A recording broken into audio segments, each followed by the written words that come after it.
Virtual Racing School was developed to provide support to the next generation of sim racers. No matter if you're a rookie or veteran or what car or track you'll be racing, our goal is to provide training every step of the way.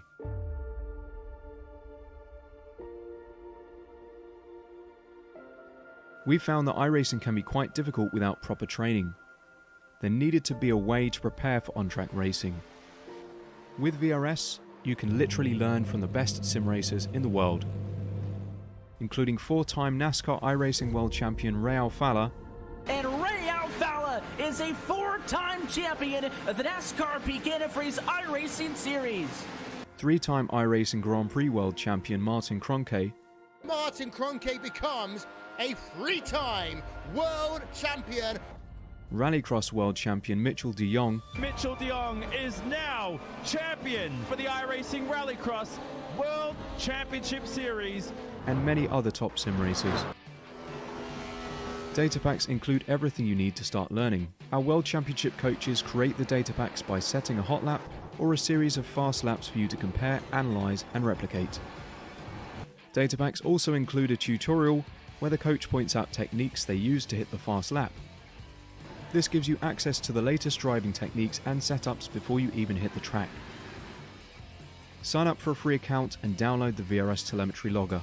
With this application running seamlessly in the background, your laps automatically start syncing to the VRS website. From there, you can analyze and compare 2 laps of your choice, whether it's your data, the coaches, or your teammates. VRS will automatically target improvement opportunities so you can get up to speed even faster. VRS also makes it easy for you to request and schedule one-on-one or group coaching sessions. These sessions can range from 30 to 90 minutes, and you can select the car, track, and setup combination of your choice. Visit virtualracingschool.com today to sign up and get started.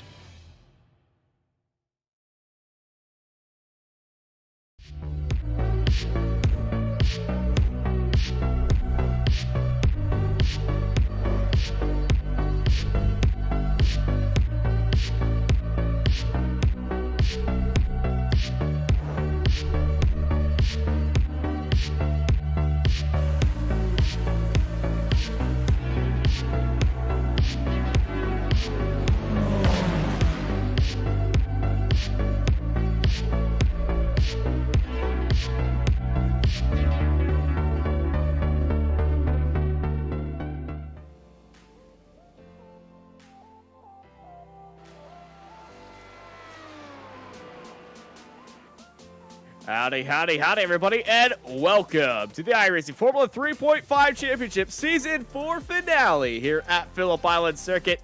We are here live in this beautiful island. I'm Austin. I'm joined by Jessica Ball of Marker Bomber in the broadcast booth, and you're here live watching Apex Racing TV. Yes, good evening, everybody, or whatever time zone you are from. It has come to the end of a magnificent season. A lot of drivers are taking part this season. So many great tracks as well, so many great battles, and we end in Australia on the state of Victoria. In fact, has been synonymous with motorsport since 1928. That was when the first race actually took part, but there was a new circuit that opened in March of 1956. It's actually situated near Melbourne as well, so a track with huge history and a lot of great racing. So let's hope we can have some great racing to round off the season, and can we see some surprises? Yeah, surprises are definitely in store right now. We're looking at our championship, well, I can say championship-elect winner pretty much. He's got a 200-point gain ahead of Everett Samborski. So James J. Pinsker is your Formula 3.5 champion currently, but in qualifying he's sitting in second place. Very low on practice, James said, as this Paul Ilbrick, big head of oversteer heading out of that hairpin. And, you know, these Formula 3.5 cars on Phillip Island, you know, it's a very nice track. It is, and we don't have long until the end of qualifying, and the views look spectacular as well, with the sea in the background as well. So we just get to see the drivers really put the pedal to the metal, as it were, as well. We only got 18 drivers in the lobby for the finale, but quality over quantity, as we like to say on Apex Racing. TV. I think we're just waiting for a few more drivers to set their laps. That's Dylan Freckleton down in P13, Juan de la Fuente in P18, and obviously we got Pinsker in P2. I'm not sure if he's improving on his lap time, but he was down on his middle 2 sectors at the moment, so he's lost a bit of time. So we're going to keep an eye on the likes of Freckleton, who came across the line in P12, 1:16.5. Fuente's also on an improvement as well on all sectors so far, so he's looking good to move up the standings from last. And Pinsker improves to 1:15.5, puts him 2/10 slower than Jason Sieg, actually, a driver that I was not expecting to be on pole position. But to be honest, I did say we could get some riders. Tonight is one of them. But more crucially, I wonder if James is going to have put less pressure on himself, knowing that he's a champion elect, or is he going to go full beans? If I were him, I would still go full beans, because that will set you up for next season, which doesn't start very long from now, just under 2 weeks. So they don't have very long to get in the mindset of one new season to another. Yeah, one new season to another with a little bit of a week break, but you know, Jason Sieg qualifying his finish, and Jason Sieg, one of the lowest rated drivers here, taking it to the big boys right here. Number 15, starting up in pole position at his home country track. Jason, wonderful qualifying by him. They're followed by James Painter, championship winner in second place. They're followed by Edward Samborski, Yuki Shirakawa, Benjamin Barreto, Daniel Gauss, Pat Vazovic, and Tom Wedgwood, who has the record of qualifying around here for this season. Surprising to see him down there in 8th place. They're followed by James Alberta, John Owens, Ben Holko in 11th, followed by Dylan Freckleton in 12th place. Mark Pontic is in 13th, followed by Jamie Byrne. I am Keenan, Paul Ilberg, Dennis Cornu, and Juan de Fuente at the end of our 14-car grid. Oh, Jess, I know you're ready, and I know I'm ready. Are you ready? I am definitely ready for this championship finale. I mean, championship finale around here, I think it's going to be some action. There's going to be some possible drama potentially as well, but we want to see some side-by-side action. We want to see people taking risks, because they know some drivers have got nothing to lose at this point, but some drivers can gain quite a lot of positions in this championship. So, of course, they want to not take it easy, and they just want to go for it as much as they can. And it's going to be the final 40 minutes or so that we see this season, and well, I think we're looking forward to seeing what's going to be going on next season, what tracks we're going to see as well. If you want to find out what is happening with this next season and all of our other seasons on Apex Racing TV, subscribe to us on YouTube, hit that notification bell, and also like this video. And you can also follow us on Facebook, Instagram, and Twitter. All of our handles is, of course, you guessed it, Apex Racing TV. As it's 1, 2, 3, 4, 5 red lights, Formula 3.5 season finale is green, and away they go. Great start by Sieg and Peace here as everybody rockets off the line right there. A few better starts back to the grid right there. And look at Samborski looking up onto the inside of James J. Peace here right now, trying to get the ahead of his championship rival right there. Just gained a few more points on James right there, but James holding down that inside line, heading into turn 3. Very tricky turn 2 and 3 right there, as everyone getting a little bit wide to squeeze out wide of these cold tires, but it's Pinsker staying in second place. Sieg up into the lead, Samborski sitting in third. Yuki Shirakawa looking down to the inside of Edward Samborski right there. Almost contact right there, as that is Gallus off the track. And big contact behind him. Big contact. Well, I did say it was going to be drama, wasn't it? And Paul Ilbrink was turned around and all that.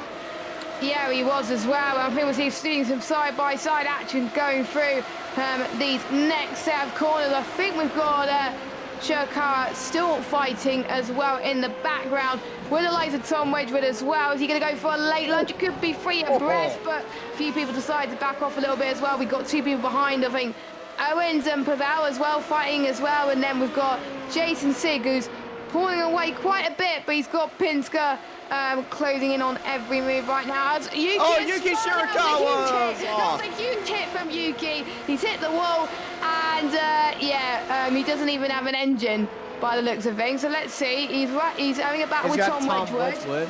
Yeah, it's Tom Wedgwood. Did Tom have a look down low? It's just Tom. I think Tom just gave him a little bit of a bump. On his own.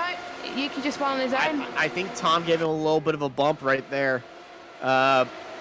There might have been contact between them because Tom had a very nice lead on him, and he was in that draft, and I think he might have touched him. Let's right on board Yuki Shirakawa. You can see Tom Wedgwood right there, and Tom's getting closer. He's getting closer. He's getting closer, and ooh, yeah, he might have got onto the inside curb and turned, and that is a very close thing. And I know Tom Wedgwood and Yuki Shirakawa don't usually get along with each other, so you know, that's I'm bringing past tense into there. It's like they might have touched, but I don't believe they did. Yeah, now, once I see that angle, I don't think they did. Well, hopefully they'll just let it slide because it is finale after all, but that's kind of meant that Yuki Shirakawa is into the pits, and he's going to have to repair his damage, of course. But James Pinska's got some brilliant straight line speed through here as well, but Jason Sig's in the fastest lap of the race so far, but it's only 100 minute between Jason Sig and James Pinska. That is how close it is between this two as well, and like we said, James hasn't put a lot of practice into this, but he's got nothing to lose at this point.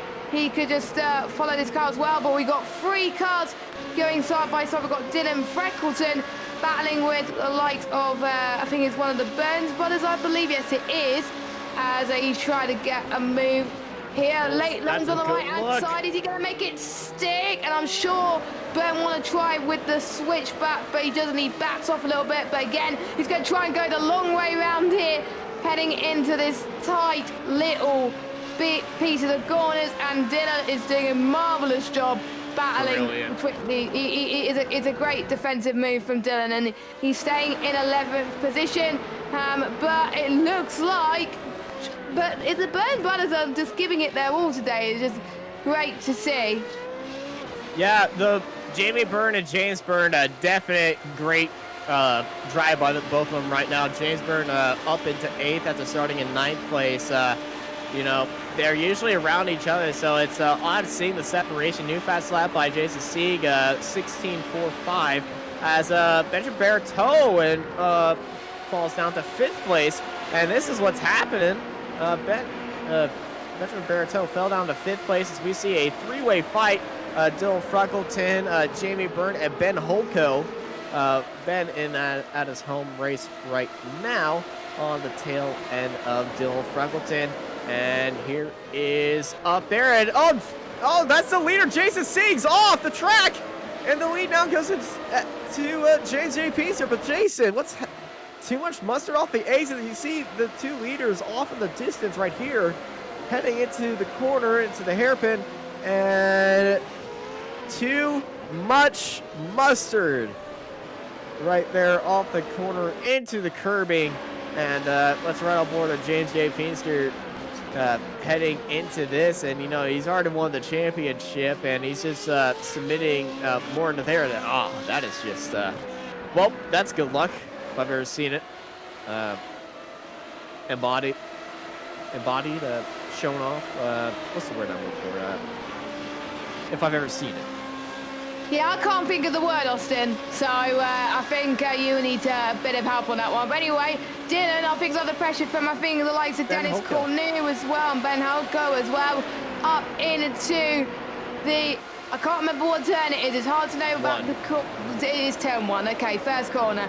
There we go. You can tell I haven't commentated on this track before.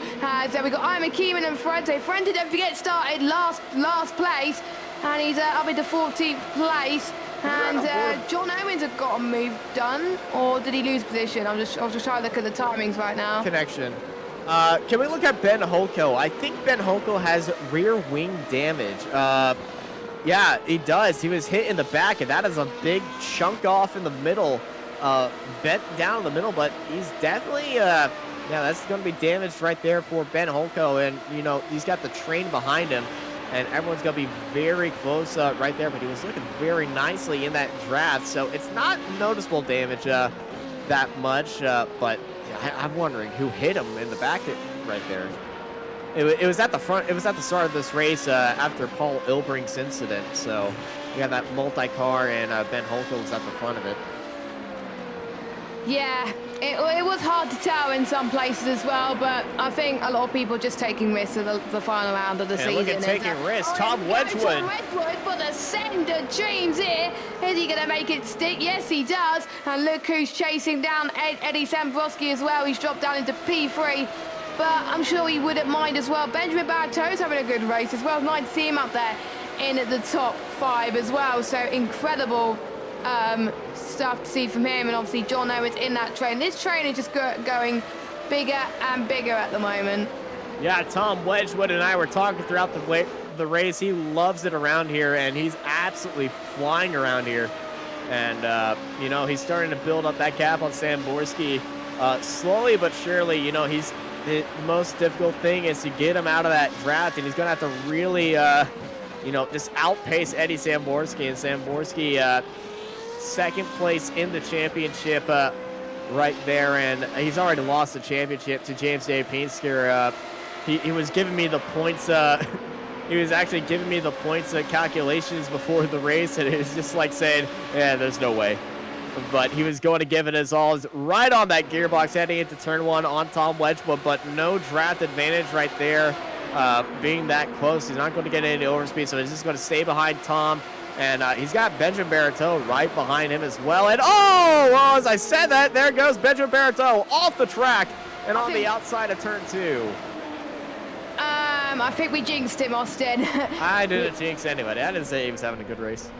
I did. So you can blame me, unfortunately. But let's look at the replay then. So I think he's a little bit further back. So he gets a great run.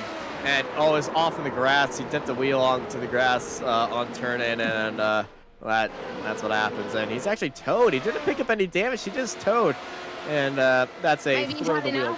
That's a throw the wheel moment. Yeah, he probably might have given up there as well. But this is allowing the likes of Vasiliev and Owens to catch up as well. Owens within about 2 seconds of Eddie at the moment, so we'll have to wait and see as well. And here is Hoko again on the back of Jamie Byrne. This is going to be a battle that's going to go on for many, many laps to come as well. And don't forget, if you're new to Formula 3.5, no mandatory pit stops are required. It is a sprint race, so they can go full beans. They only go to the pits if they have damage, which is why Baratow is in, that's why Shirakawa is in, but Shirakawa is out of this race. Holko looking around the outside, not far enough to make the move, but Jamie Byrne really tight on entry and exit. That's going to be wearing out his tires, and here comes Ben Holko. He's using all the track to his advantage, just getting into that draft. That rear wing is really going to be intriguing to me, and I feel like it might be giving him a slight speed advantage with that, you know, damage and a little bit bent out of proportion. I know back when the Skip Barber was introduced to the new damage model, if you took a little bit of rear wing damage, your car turned into an LP1 car for a while down the straightaways and just zoomed past everybody else. Don't think that bug is still existent, but this is the first time I've seen a damaged rear wing like that on Ben Holko's car. Yes. It might just be he's better in the draft. Maybe, potentially as well, but I think Eddie is going to potentially try and get past Tommy. I think he's got a brilliant entry, I think, and setup, I think, compared to Tom at the moment, but we'll have to wait and see. I have to say, Tom's move earlier was stellar, so he's going to try and find it very, very... He's going to make life very difficult, I'm trying to say, for Eddie Sambrowski, so... well, knowing Eddie... he and Tom, they've been racing with each other for a while, and Tom and Eddie, you know, recently they've had a little bit of heated blood, but Eddie knows that Tom is really fast around here.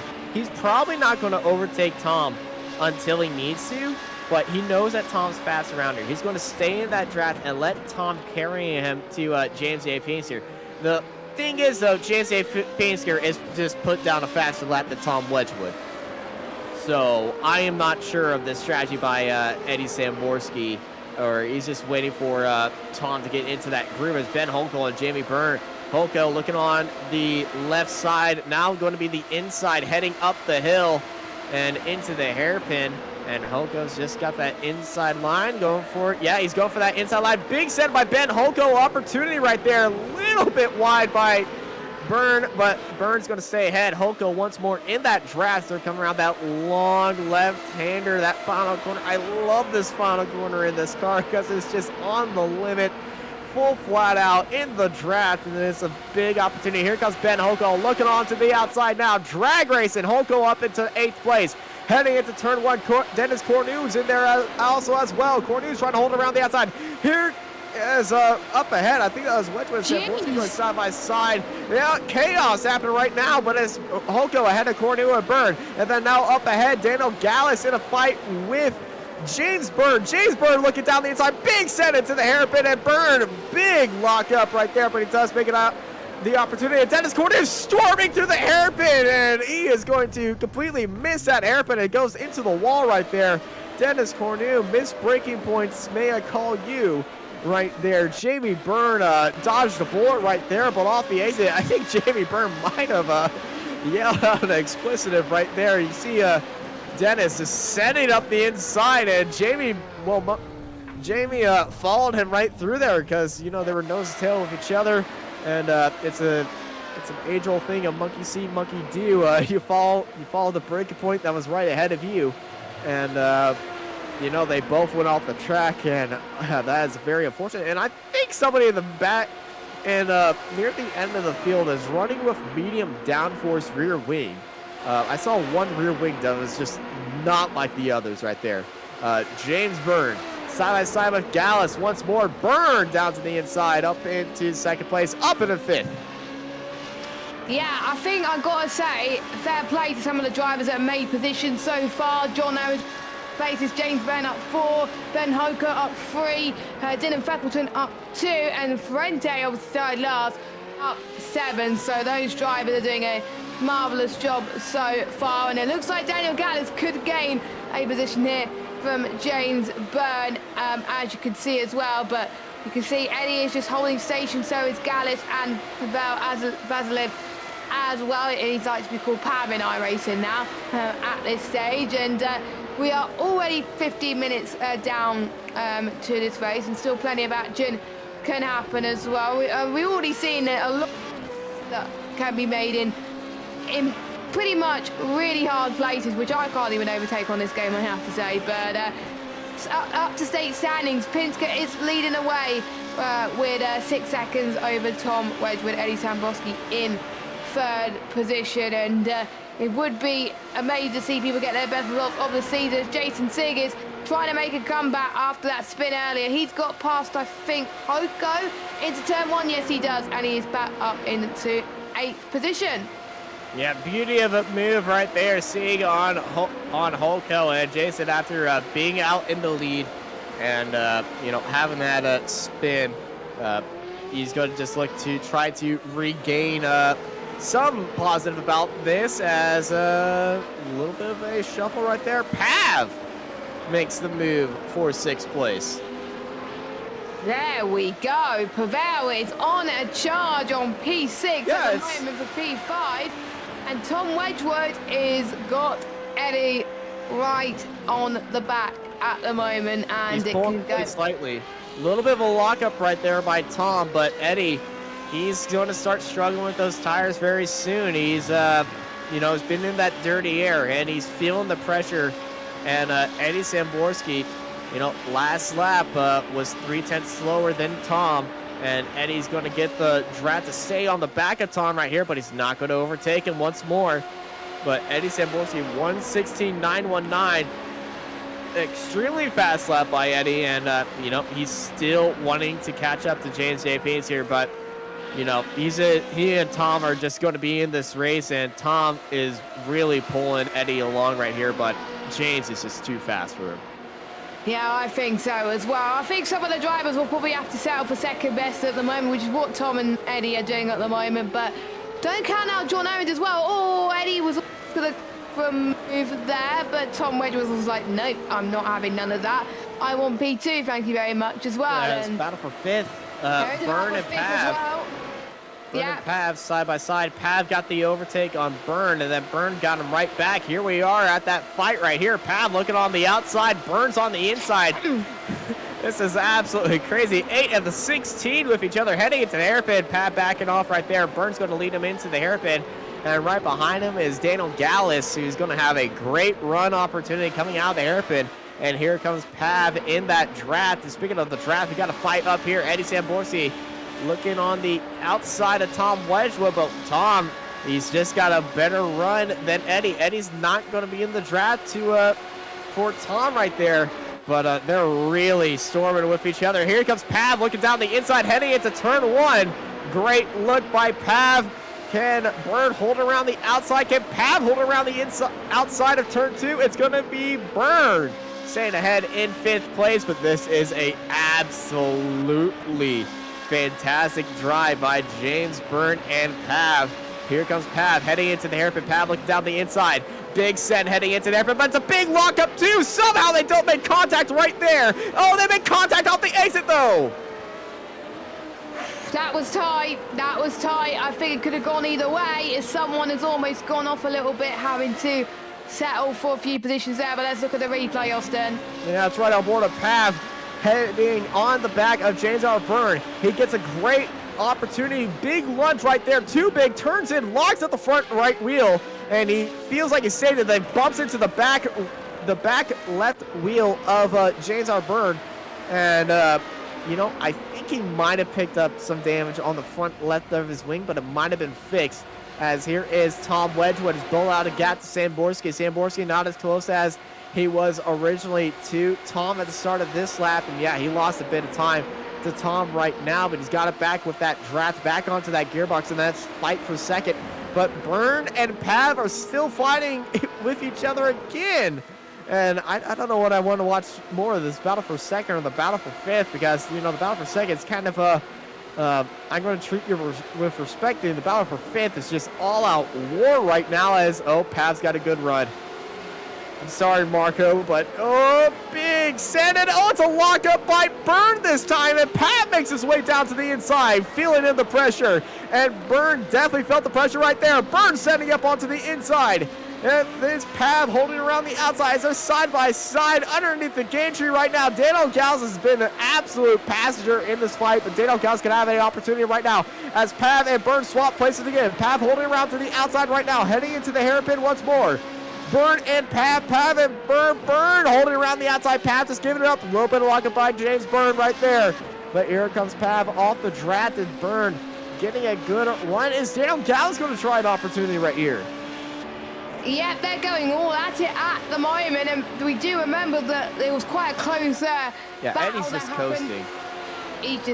Eddie's just coasting. I think Eddie and Tom want to have some fun here. I think they just want to have some fun for the final race and want to be battling for the last two. And it was quite close, I think, when we first started racing. I think touring cars in 1960, the battles were quite close again as well, but it was a bit too close for comfort. But I'm a bit shocked why not many races do race here at the moment, but I would like to see more races around here in iRacing and in real life. But yeah, there's just battles for P2, there's battles for P3, there's battles, no, not P3, battles for P4, 5, 6, 7, all over the show at the moment. The only ones that are not in the battle really are obviously the leader and Mark Bonnick and Paul Ilbrink, unfortunately.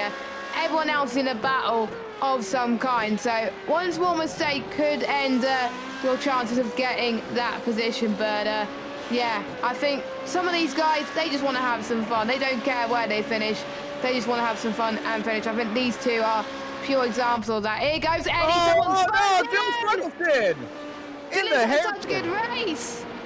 But I think Tom was just defending from Eddie then. Eddie was going to go for the move into turn one. Eddie's not attacking. Eddie is not attacking Tom. He's just letting Tom carry him on. Burn is attacking Pavel though in turn one. Yeah, it's turn one.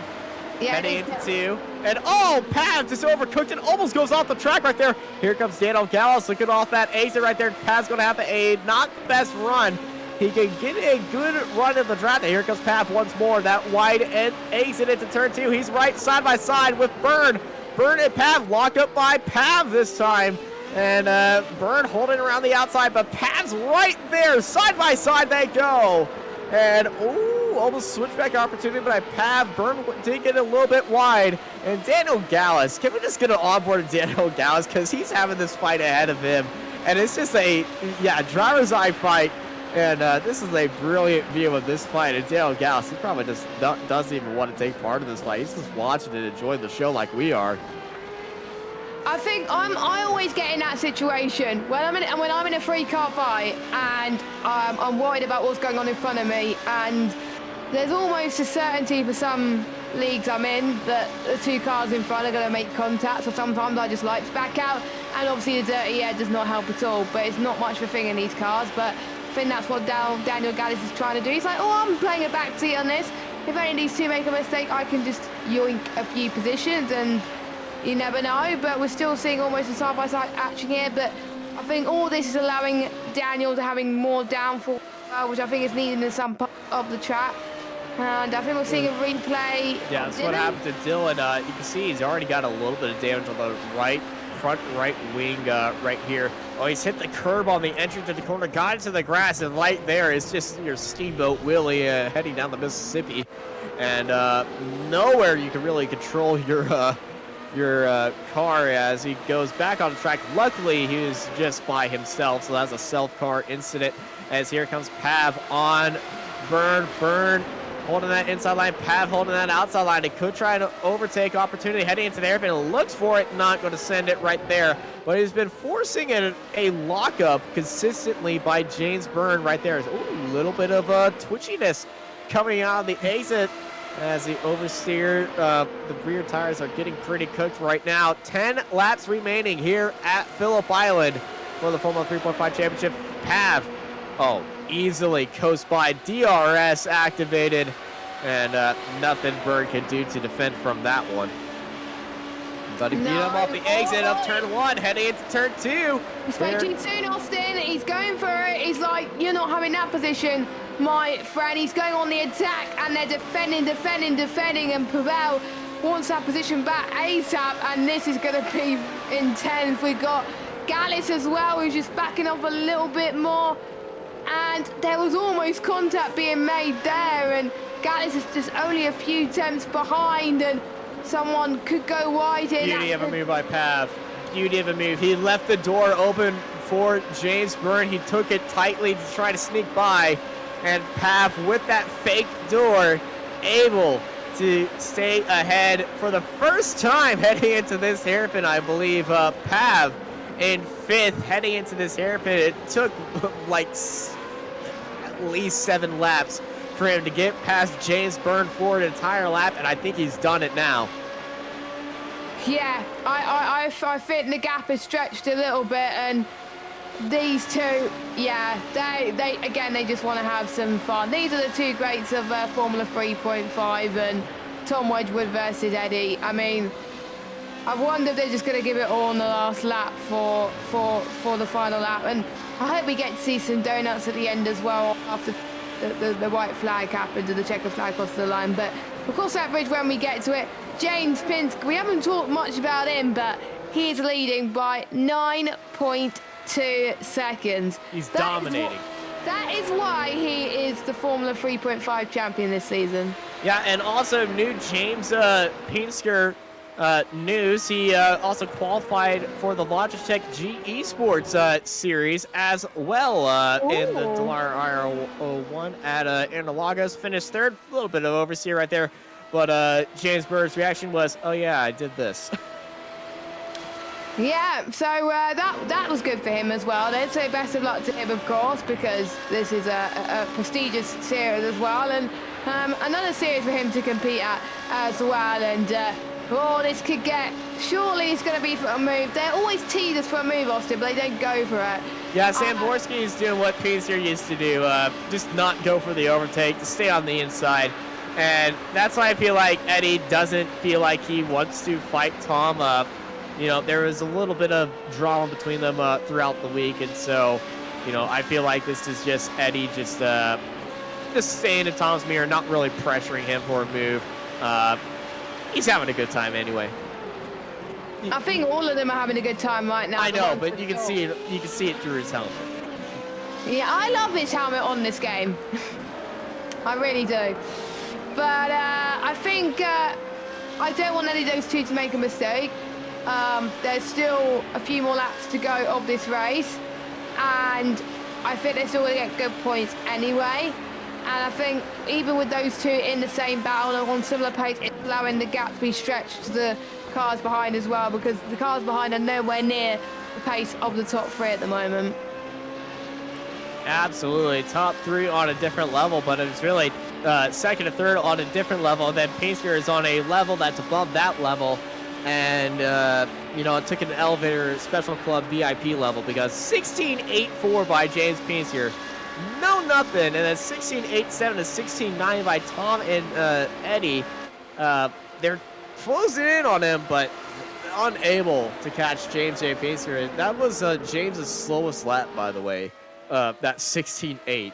He's been hovering around the 16.6 mark. His fastest was a 16.49, which was 0.4 faster than the next fastest lap. So James J. Pinsker, another level and outstanding season by him.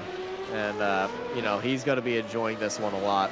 But the fight for second, I think Eddie's just waiting for that opportunity right there. I wonder if James wanted to be in a battle himself, or does he get bored of just leading the way, or would he take every opportunity as it comes? I don't know. Tim Delisle had that opportunity. Jeez, Jamie Bird. Big opportunity right there. Freckleton got into the grass, over-rotated. Jamie almost met him with his front wing. As my voice went way too high. Yeah, it was like your voice was cracked, like, hey! We're not going to talk about that anymore.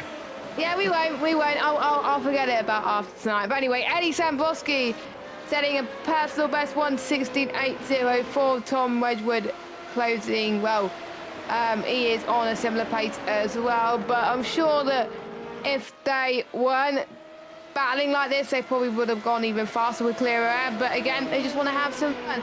We haven't got that long to go until the end as well. Jason Sigg is showing why he's up there, I think, in terms of pace or the likes of the top three. But without that spin, do you think he could have challenged for the win today? Well, he was leading. But do you think he would have hold on? Do you think he would have held on to P1? No. I feel like they would have had a great fight, but he's been outpacing Jason each time. Jason's last lap, Jason was the only one else a little bit faster than James. So I feel like that fight would have kept on going, but Jason, I am not sure how long that would have gone on, but knowing James, and he would have eventually gotten past Jason around the halfway mark. As Eddie goes onto the outside, and yeah, Eddie is actually going for it the first time. Samborski up into second place. DRS activated. Samborski was just waiting for the last laps to actually activate DRS and start fighting. Here we go. Get the popcorn out. Samborski, Wedgwood. Samborski down to the inside. Wedgwood onto the outside. Wedgwood swinging it back around the outside. Said, nice try, buddy. I'm back into second place, and here comes Eddie off the exit. Samborski defending in the middle of the track. Eddie's not going to take a look down there. A little bit deep braking zone right there. Lock up for Samborski, and Tom, oh, he's going to be laughing at that opportunity. And yeah, nice try. You can overtake in a straight line. I can overtake you in the corner. Yeah, I think they're going at it now. I think they're really going at it. I think they're really starting to push. The gloves are off. They're going to start throwing elbows, maybe throwing gloves at each other. This is going to be a heated fight, and I can't wait for it. Yeah, I think everyone can't wait. Yeah, but mostly these two, they're going to have a lot of fun. Samborski heading into that final corner. Is he going to activate DRS again? Heading down the straight. Tom activates DRS. Samborski does not. Whoa. Well, if you activate DRS while the guy ahead of you is activated DRS, you don't really gain that much, and you don't really lose that much as well because you're still in the draft. So, frankly, Tom wasted DRS. New fast lap, Jason Sigg, 16.406. And he's directly behind this fight as Daniel Gallus and Byrne are are side by side. Daniel Gallus, well, he was watching that Pav versus Burn fight. Burn falling back behind Pav. Gallus looks down the inside, switches back onto the outside. Now it's back onto the inside, heading into the hairpin. Daniel Gallus, good opportunity. He's not going to send it right there. Big lockup, though, as they're, well, slow ahead of Jason Sieg. Jason Sieg flying like a locomotive behind them as this is Daniel Freckleton and Jamie Byrne side by side each other. Freckleton down to the inside. Freckleton able to nail P10. As here is James Byrne and Daniel Gallus. Byrne on the outside. Gallus had an opportunity to look onto the inside right there. It's not going to have that opportunity, but there is that that car right behind him. That's Jason Sieg. And Jason, I won't be surprised if he blows past Gallus and Byrne on the straightaway. He is absolutely storming behind him and up out front again. Wedgwood and Samborski back to their nose and tail antics with each other. As the sun's starting to go down here on Phillip Island, Tom Wedgwood activating DRS right here, heading into the hairpin. It's just for a little bit, or I was just seeing things. I think I'm seeing things. My eagle-ish is just imagining things right now, but honestly. He just wants for a move to be made. And look, there could be a move here for Jamie Byrne, but he does not get the move done on Dylan. To be honest, good comeback from Dylan despite the spin. So fair play to him for keeping going. And oh, Eddie is so close. I'm just seeing if anyone's going to use DRS, especially on this in the straight coming up. They've, I think, final lap. I think at least one of them's going to use it if they haven't already. So, well, 2 laps to go. 2 laps to go, and this could be anything. DRS for Tom. New fastest lap by James Pinsker. Tom goes out a little bit wide with DRS right there. Eddie's not using DRS. I thought he was going to go for the move then. Yeah, Eddie? but Tom, with the early DRS, Eddie just didn't have the straight line possibilities right there. And Tom Wedgwood stays in second place, and Eddie is just probably I know Eddie. He's just being relaxed, and Burns had an issue, and Burns off the track. Yeah, Byrne is off the track then, so he's lost a bit of ground. And Jason Sieg has got past Daniel Gallus after P7. We didn't see the move there, but it must have been a good one. So he's now going to chase the other Byrne brother of James for P6. But for how much longer?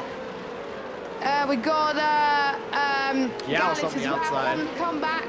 Yeah, no opportunity right there. Sieg saw that mile away, and after that spin in the hairpin, Jason's going to try to get anything back right there. Sitting in 7th place right now.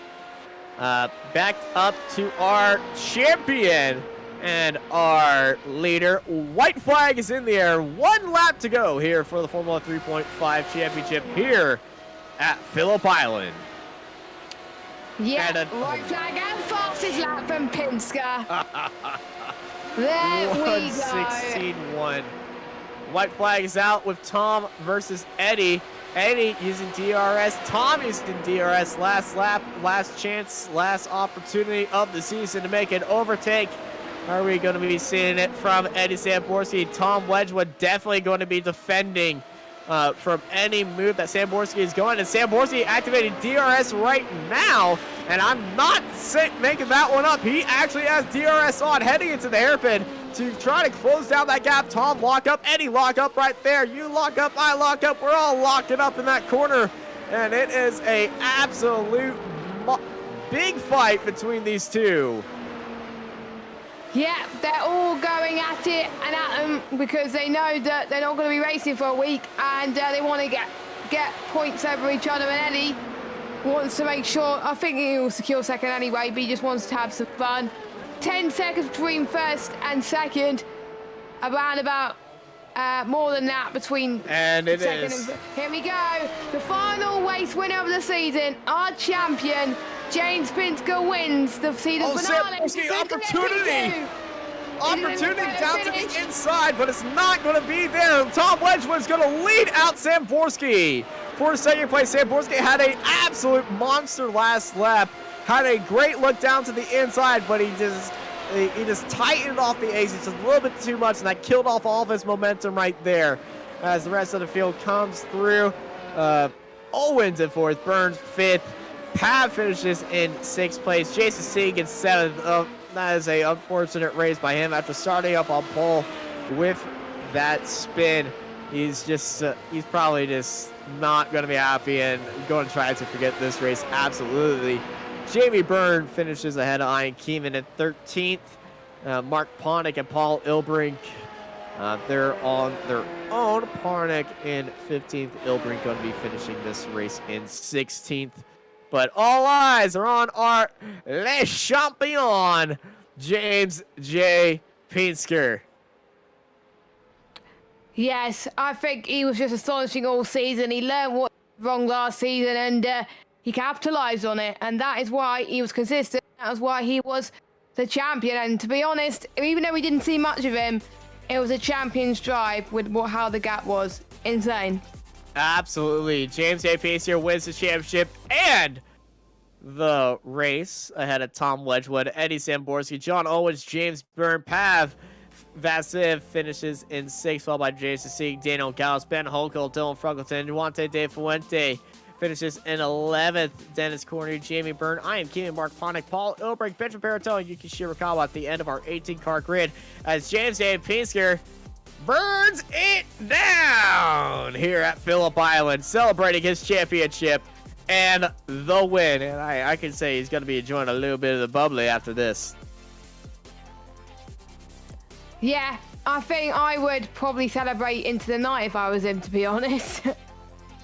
And we're actually joined by our Le Champion. James, how are you feeling after that one? Le Champion, exactly. 3 times. Let's go. Woo! Yeah, 3-time right there. You came in, when I saw your message at the start of the stream, very low on practice. LOL. Goal is not to crash and burn. You didn't crash and burn. You set the field on fire with that pace. After you and Jason at the start of this race, you pulled away from everybody else, and it was just you two. When you saw Jason spin in front of you, what was going through your head? Well, I don't know. I mean, a lot less than was going through his head for sure, because I mean, this guy, he's 4K I rating, not even, and he's put on an incredible pace, pole position, deserved. And was, faster than me in the first few laps. I was finding my feet and thinking, I can just control this. I mean, let's see, I'll find a bit more confidence by the end of the race. But yeah, then he made the mistake, and I mean, I feel sorry for him because his pace here has been obviously really impressive. And so yeah, it's a shame that he spun out, but I guess he's going right at the limit. And then from there, you know, mentally it's just not that stressful when you've got a decent gap behind, and it's quite good to drive. And yeah, I was just driving the race and he takes the win, and I'm pretty happy with that. But you know, it's to be officially a champion again is a really great feeling. And I mean, yeah, 3 times. I mean, wow. I mean, I'm struggling to like process because, like, I don't know. I remember when I first joined the series and I was 2 seconds off, finishing like 15th. Really come a long way, so I'm very thankful. Yeah, and also more news for you. Yesterday, you did qualify for the semifinal with a very good finish in 3rd place at You want to talk about that in the Logitech Esports race? Yeah, sure. I mean, that series in the Dallara 01, which I did the World Championship for, didn't really... Not a massive fan of the car. I mean, I always preferred this, even if the stakes are lower. But yeah, qualified for that. And I had a pretty decent pace versus the Apex guys, which I was quite happy with. But yeah, I mean, this weekend I've had like the VCO Nations Cup, or Cup of Nations, which is like big stakes. All of the top drivers, like we're talking like 7K, 8K SOFs, and I had my first day. And I mean, this is the reason why I was under practiced and not very confident for this, is because I've been focusing on that, and as well as the G Challenge stuff. So I've had a lot going on, as well as like personal life stuff. I mean, I've been really busy, and I'm put in like an hour of practice for this, and I'm quite tired still. So yeah, I mean, I'm really surprised that I managed to get the win today with all this like taken into account. But you know, so I guess you take what you get.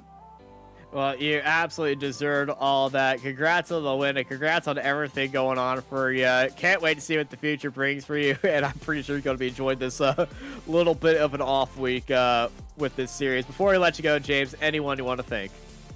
Well, I mean, thanks to everyone in the series who's made it great to race. And for the last, 2 years, I've done over 80 of these races.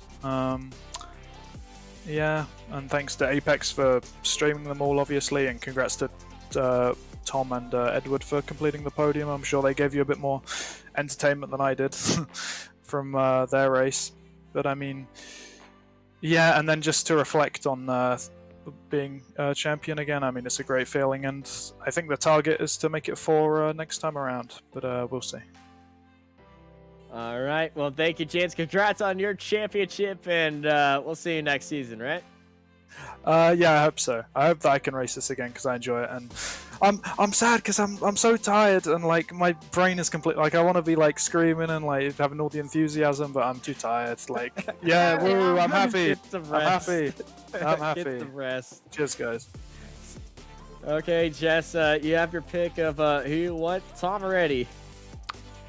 I think we may as well do it in order, shouldn't we? We may as well do it in order. Yeah. So, I believe was it Tom that was second? Yes.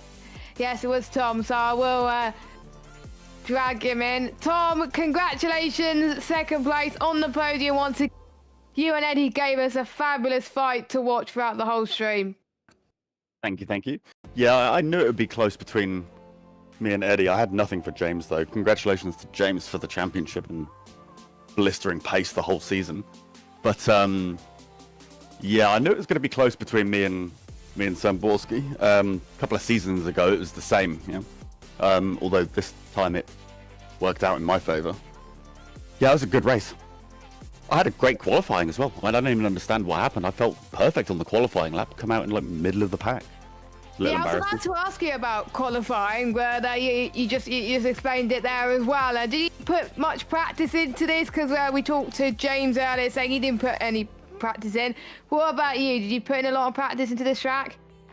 No, I didn't really put in any practice. I mean, I've only done about 1,000 laps and about 20 races this week here. I mean, it's just a light week, you know? No, well, I put that is practice. Oh, no, 100%. I mean, I put a crap ton of practice in this week. It's a little demoralizing to come out and James is just so much quicker. Like, the track conditions were real terrible. Weird wind direction and hot track and high usage and just didn't feel very good. Tailwind into the first hairpin, which is horrible for braking. Yeah, it just felt completely different than the rest of the week, really. So I build a setup and prepare for that and come out and get embarrassed by Pinsker with 5 laps worth of practice. Wow, at least you both had a little bit of fun with Eddie as well. Next season, going into next season, A, are you doing next season? And B, if you are, what are your goals for it? I'm not entirely sure what I'm going to be doing next season. The 3.5 will be my backup. But I'm wanting to go for a pro license. Ooh. So I'll wait and see what happens with the new car, and if I like it. If I hate the car, then yeah, you'll see me in 3.5. But it's not really something that I'm going to be able to flip-flop between, I don't think. They're going to feel too different, so... But yeah, Nice. Oh, pro license. I want that white license, you know?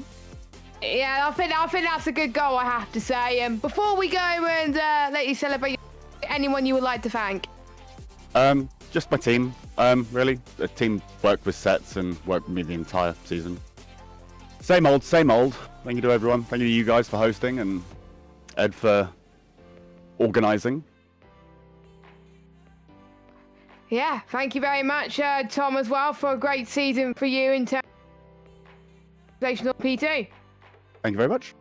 And I think as much we would like to interview Eddie, Austin, we do not have, I don't think we have enough time to interview, sadly. So I think we're gonna have to go. So I will leave you to wrap up. We have time. I'm standing by with Eddie actually right now. Eddie, how's this season? Unfortunately, it's not the it's not the championship for you, but it's a second place in the championship. It's a third place in the race. How was today, and how you feeling?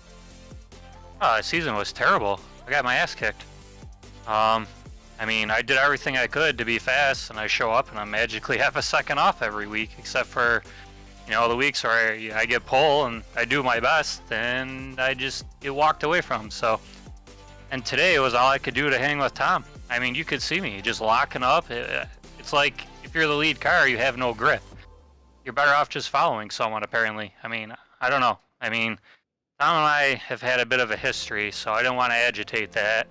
And I legitimately tried to pass him through the final sector, but I convinced myself if I opened the DRS on the inside, I'd take us both out. So I just took the third because, I mean, what does it matter? I'm going to crash this out to gain an extra 10 points. It'd still be second. So, but I don't know. I mean, hopefully I can figure this out. So moving forward, you know. Yeah, hopefully next season is a lot better for you. I know you love this car and everything. Before I let you go and, you know, take a break and breathe a little bit more and get into that zone for next season, anyone want to thank? Absolutely. Everyone who's ever contributed to the broadcast. It's a long list. We'll just go real quick with Thomas Knoll for starting it, Tim Delisle for doing the schedule, Greg Olson for helping do the schedule. This is going to sound weird about myself because I do it and I get thanked all the time by people who appreciate it. Alessandro Rackatella for doing our weekly posts on the forum because I have no idea about that stuff. I like to thank Apex. You know, if we ever have an issue or whatever, you guys are perfectly normal and professional about it. It's great.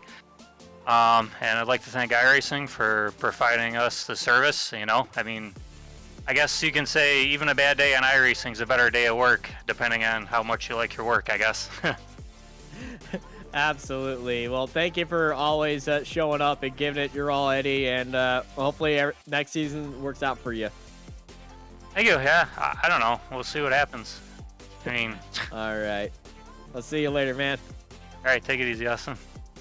And thank you, everybody, for joining us here on the iRacing Formula 3.5 Championship here at Phillip Island to end out a season that has been ups and downs in every single which way, but one name stood above them all. James J. Pinsker wins another third championship for him, and that is going to end out our broadcast here today. Thank you, everybody, for joining. I've been joined by Jessica Ball and Marco Bobineri in the production booth, and I'm Austin Knight, and I hope y'all have a good night.